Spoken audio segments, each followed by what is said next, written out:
পোষ্য জমা রেখে বিপাকে সোদপুরের এক পেট শপের কর্ণধার। জানা গিয়েছে, সোদপুরেরই বাসিন্দা স্বামী স্ত্রী কৃষ্ণদীপ চ্যাটার্জি ও পল্লবী চ্যাটার্জি 2 মাসের জন্য দেশি বিদেশি মিলিয়ে 25টি কুকুর, 6টি বিড়াল পানিহাটি পৌরসভার 14 নম্বর ওয়ার্ডের বরণতলা এলাকার অভিষেকদের কাছে 2 মাসের দেখভালের জন্য রেখেছিলেন। এর জন্য ব্যবসায়িক চুক্তিও হয়েছিল।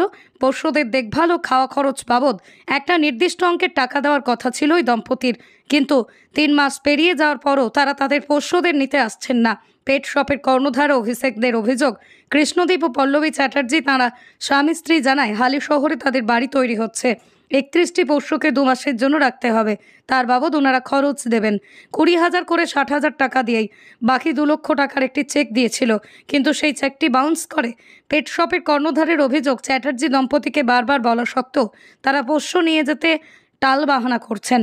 উল্টে ফোনে হোয়াটসঅ্যাপ চ্যাটে রীতিমতো তারা হুমকি দিচ্ছেন। এই অবস্থায় বিপাকে পড়ছেন অভিষেক। এতগুলো পোষ্যদের দেখভাল, খাওয়ানোর দায়িত্ব তাতে দিনাগ্রস্ত। কি করবেন দিশা খুঁজে পাচ্ছেন না। তিনি নিজে না খেয়ে থাকতে রাজি, কিন্তু এই অবলা প্রাণীদের কি খাওয়াবেন সেন তিনটায় ঘুম উড়েছে পেট শপের কর্ণধার অভিষেকের। যদিও বারংবার চ্যাটার্জি দম্পতির ফোন করলেও তার কোনো উত্তর পাওয়া যায়নি। দেখুন সোদপুর থেকে সতীনাথ ভট্টাচার্যের বিস্তারিত রিপোর্ট। হাজব্যান্ডটার নাম হচ্ছে কৃষ্ণদীপ চ্যাটার্জি আর ওনার ওয়াইফ হচ্ছে পল্লবী চ্যাটার্জি। ওনাদেরকে আমি 3-4 বছর ধরে চিনি, বিকজ আমাদের কাছে আরও 2-3 বার কুকুর রেখেছিলেন ওনারা। পেমেন্ট ঠিকঠাক তখন করেছিলেন, কিন্তু এইবারে ওদের বাড়ি হচ্ছে বলে হালি শহরে আমাদের কাছে কুকুর রেখেছেন ওনারা 2 মাসের জন্য। কুকুর রেখে আমাদেরকে বললো 2 মাস পরে নিয়ে নেবো, তার জন্য আমাদের একটা চেক দিয়েছিলেন। চেকটা বলেছিলেন 30শে মে আপনারা ওটাকে ক্যাশ করে নেবেন।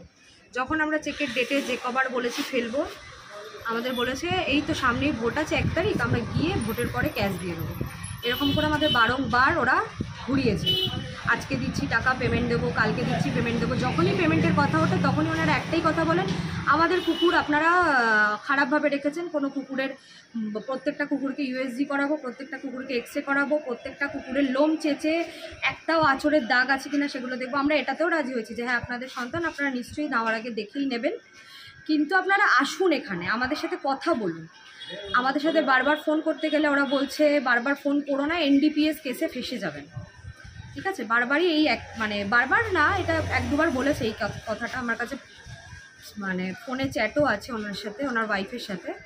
তো ফোন করলে কোনোবারই ফোন রিসিভ করে না, খুব কম টাইম ফোন রিসিভ করে। বারবার মেসেজ করলে রিপ্লাই করে না, মেসেজগুলো সিন করে কিনা সেটাও বুঝতে পারি না, করলেও কোনো সেরকম রেসপন্স করে না। যখনই টাকার কথা ওঠে বা কুকুর নেওয়ার কথা ওঠে একটাই কথা, আমরা কুকুরের এই করবো আগে, ওই করবো আগে। প্রশাসনকে জানিয়েছিলেন? প্রশাসনের সাহায্য নিতে চেয়েছি, বাট ওখান থেকে আমাদের বলেছে কুকুর যেহেতু আপনারা রেখেছেন আমাদের জানানো হয়নি আগে, তো আমরা এই ব্যাপারে ইনভলভ আগে হব না। আপনাদের লিগ্যাল কাগজপত্র রয়েছে? হ্যাঁ, আমরা যে দরখাস্ত করেছি সেগুলো সব কিছুই আছে। না, এই যে কুকুর রাখেন বা আপনাদের হ্যাঁ লিগ্যাল সব রয়েছে। আর অসুবিধাটা এখন কী হচ্ছে? অসুবিধা আমরা আর খাওয়াতে পারছি না। আমরা এতগুলো বাচ্চাকে কি করে রেগুলার চালাবো বলুন? একটা দুটো তো না, 31খানা কুকুর বেড়াল মিলিয়ে আমরা কোথা থেকে এতগুলো বাচ্চাকে খাওয়াবো? আপনাদের বিজনেসটা কত বছর ধরে চলছে? 10 বছর। আপনারা 10 বছরের বিজনেস। মূলত আর খাওয়াতে পারছেন না? আর আমরা পারছি না। আমরা অপারক, আমাদের থেকে যাতে ওরা বাচ্চাগুলোকে নিয়ে যায়, আমরা তো এইগুলোকে রাস্তায় ছেড়ে দিতে পারছি না এতগুলো বাচ্চাকে। আজকে যদি বাচ্চাগুলোর কিছু হয়ে যায় আমাদের তো ওরা ফাঁসিয়ে দিতে পারে, সেখানে আমরা কি করতে পারি? আপনার নাম? শ্রীলেখা দেব। এর আগেও কুকুর গায়ে 4 বার করে পাড়ার লোকে ক্ষিপ্ত হয়ে যাচ্ছে, কুকুরগুলো চিল্লামিল্লি করে, এত খাওয়া দাওয়ার পরে কুকুর তো অবলাজিত, তো চিল্লামিল্লি করবেই, পাড়ার লোক অতিষ্ঠ হয়ে যাচ্ছে। তারপরে কমিটির থেকে চিঠি আসে, কমিটি বলছে কি ছেড়ে দিন। এর মধ্যে তো আমরা কুকুর ছাড়তে পারি না, তাই না? এবার আমার ছেলে 1 গ্লাস জল ভরে খায় না, আমার বিপদ ঘটতে পারে, তো আমরা ছেড়ে দেবো কেন? ওরা তো লিখিত করতে পাড়ার লোক কমিটি দেবে না, তো ওই ছেলে মেয়ের উপরে তো সব কিছু আসছে দায়িত্বটা, তো ওরা কী করে বাঁচবে বলুন না?